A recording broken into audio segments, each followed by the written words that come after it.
শুভ সকাল আমার প্রিয় বন্ধুরা, তোমরা সবাই কেমন আছো? আশা করি ভালো আছো। তো আমরাও তোমাদের ভালোবাসায় মোটামুটি ভালো আছি। তো আজ হচ্ছে শুক্রবার আর এখন সকাল 7টার মতো বাজে। তো আজকে না একটু ভাবলাম একটু ঘুরু করতে যাই। আজ অনেক দিন হলো এখানে মানে বৃষ্টি হচ্ছে প্রচণ্ড পরিমাণে, তো একটু বেরোনো হয়নি।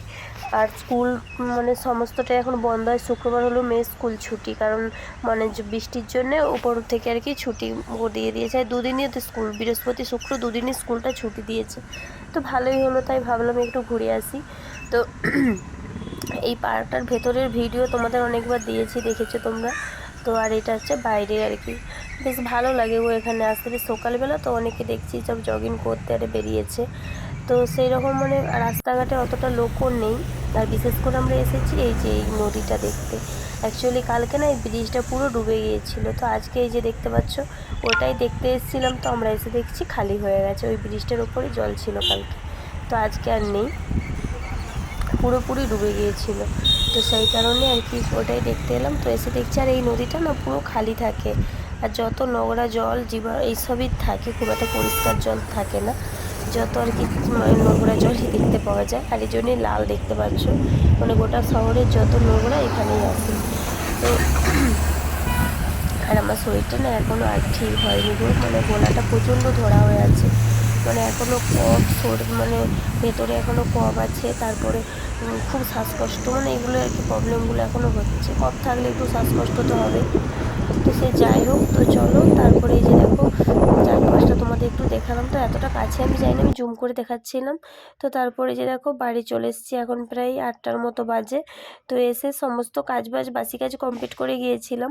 বাসন তো রাতেই মেজে রাখি, শুধু ঝাড়ুটা দিয়ে চলে গিয়েছিলাম একটু ঘুরতে। তো তারপরে এসে আজকে একটু মানে এখন ব্রেকফাস্ট করছি। তো আমার এখনও স্নান হয়নি, তোমার দাদাভাই তো কাজে যাবে, ওর জন্যেই আর মেয়েও খাবে। তো বললো আজকে একটু ডিম টোস্ট করো, তো সেই কারণে ব্রেডগুলোকে আগে একটু সেঁকে নিচ্ছি। সেঁকে করলে না ওর কাঁচা গন্ধটা চলে যায়, একটু টেস্টও ভালো হয়। তো সেই কারণে ব্রেডগুলোকে আগে একটু সেঁকে নিলাম। তো তারপরে মানে ওইতে একটু অল্প করে তেল দিয়ে তারপরে যেমন টোস্ট করে সেরকমই করব, সবাই যেমন করে আমিও সেরকমই করছি। চলো দেখতে থাকো। তো তারপরে যে দেখো মানে আমি একবারেই মানে কি বড় করে তাওয়াটা পুরো ভরে নিলাম, তো এটাতেই বেশি ভালো লাগে। তো মেয়ে দুটো খাবে আর আমি একটা খাবো, তোমার দাদাভাই দুটো খাবে, মানে দুটোকে একসাথে দিয়ে দেবো। তো এইভাবেই করে নিয়েছি, ব্রেকফাস্টও কমপ্লিট। তো এখন প্রায় আমারও চান পুজো সমস্তটা হয়ে গেছে। তো এখন প্রায় এখন 11টার ওভার, 11:30 বেজে গেছে। এখন যে দেখো রান্নাও বসিয়ে দিয়েছি। তো মানে একদিকে ভাত হয়েও গেছে, আর আজকে চিংড়ি মাছ মানে ফ্রিজে ছিল আর কি। তো সেই মাছটা আজকে যে ফুলকপি আলু দিয়ে তরকারি করব একটু মাখো মাখো করে। আর একটু আম ছিল, আমের মেয়ের জন্য একটু চাটনি করব। আর শাক আছে, শাক ভাজা করব, ব্যাস এটাই আজকের লাঞ্চ আর কি। তো চলো করে নিই ঝটাপট, তারপরে আবার আসছি।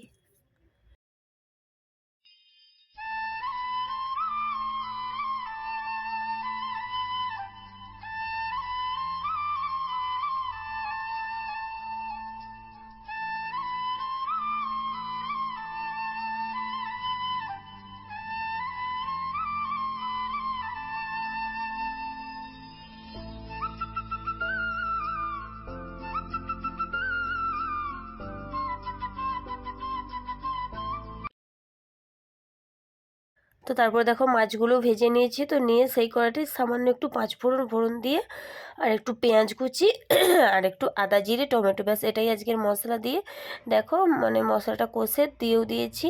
তো একটু নুনটা টেস্ট করে দেখলাম একটু লবণটা কম আছে। আর এই যে দেখো একটু বেশি করেই জল দিচ্ছি, কারণ এখন আলুগুলো সিদ্ধ হতে খুব টাইম লাগে। তো তারপরে দেখো লবণ একটু কম ছিল, তো দিয়ে দিলাম। তো মাছটা সব একসাথে দিয়ে দিয়েছি, আর একটা মুড়াও ছিল। তো দেখো এই যে ঝোল ফুটেও গেছে, হয়েও গেছে ঝোলটা। আর একটু মনে হয় একটু ঝোলটা মারবো, ব্যাস। আর ওদিকে দেখো শাকের জন্যে পেঁয়াজ আর একটু সামান্য একটু রসুন ভাজতে দিয়ে দিয়েছি, রসুন আর পেঁয়াজ দিয়েই ভাজবো আর কি। আর একদম কথা বলতে পারছি না গো, কারণ বেশিক্ষণ কথা বললে না গলা পুরো আটকে যাচ্ছে। তো এই যে দেখো আর শাকগুলো না প্রচণ্ড নোংরা ছিল, 3বার ধুয়েছি, এটা 4বারের বেলা। আর এখন এমনি শাক খাওয়াটা উচিতও না, পোকা থাকে। তো আর ভাবছি আর শাক নেবো না, এই শাকটা অনেক দিনই ছিল ফ্রিজের মধ্যে, সেই কারণে আজকে রান্না করে নিলাম। আর শাক খাবো না, আর মানে এই মাসে আর একদমই আর শাক খাবো না, এখন শাক খাওয়াটা উচিতও না। তো চলো রান্না করে নিই। আর ওই যে দেখো আম কাটা হচ্ছে, আমটা একটু টক করব। তো এই আজকের মেনু। তো দেখতেই পেলে রান্না হয়তো দুপুরে রান্না করলাম, খাওয়া দাওয়ার পর বাসন টাসন সমস্তটা ধুলাম। তো একবারে সন্ধেও দিয়েছি, মেয়েকে টিউশনে দিয়ে এখন আমি রান্না করতে বসেছি। তো এখনও মেয়েকে আনতে যাইনি। তো এই তারপরে না আবার রান্না করার পরে একটু পনির বানিয়েছিলাম। তো পনিরটা কাটিয়ে ফ্রিজে রেখে দিয়েছিলাম, তো হয়ে গেছে 2-3 ঘন্টার মধ্যেই পনিরটা হয়ে যায়। তো মানে আমি সবসময় বাড়ির পনিরই সবসময় আমি মানে বানিয়েই রান্না করি। তো অনেকটাই পনির হয়েছে গো, প্রায় এটা 150 গ্রামের কাছাকাছি পনিরটা হয়ে যাবে। তো আমাদের রাতে আমাদের মতন চলে যাবে। তো আর একটু তারপরে ধুয়ে নিলাম, যেহেতু কেটেছি তো তাই ভাবলাম একটু ধুয়ে নিই। তো চলো ধুয়ে সমস্তটা গোছগাছ করে রেখে তারপরে মেয়েকে আবার আনতে যাব। এবার একটু আলু কাটতে হবে, মানে আলু দিয়েই শুধু করবো, আজকে কোনো সবজি নেই। আছে বোধহয় ক্যাপসিকাম আছে, তো আজকে শুধু ভাবছি আলু দিয়ে করবো আর কি। আর তোমার দাদাভাই পনির খেতে খুব ভালোবাসে, মানে যেভাবেই রান্না করে দেবো সেভাবেই খেয়ে নেয়। তো চলো এগুলো ঝটাপট কেটে নিয়ে তারপরে মেয়েকে নিয়ে আসবো। আর ভিডিওটা বেশি আর বড় করব না, মেয়েকে নিয়ে আসবো। আর তেমন কিছু কাজও নেই, এই কাজই, এই তো রান্না করব, ব্যাস রুটি করব, আর এই তো পনিরের তরকারি, এর দেখানোর আর কিছু নেই। তো ব্যাস আজকের মতো ভিডিও আর বেশি বড়ও করব না, চলো দেখতে থাকো। আর ভিডিওটা এখানেই শেষ করে দেবো।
তো দেখো এই যে তোমার দাদাভাই কাজ থেকে আসার সময় জিলিপি নিয়ে এসেছিলো। তো চলো আজকের মতো ভিডিওটা এইটুকুই, সবাই ভালো থেকো, সুস্থ থেকো, আবার দেখা হচ্ছে কাল।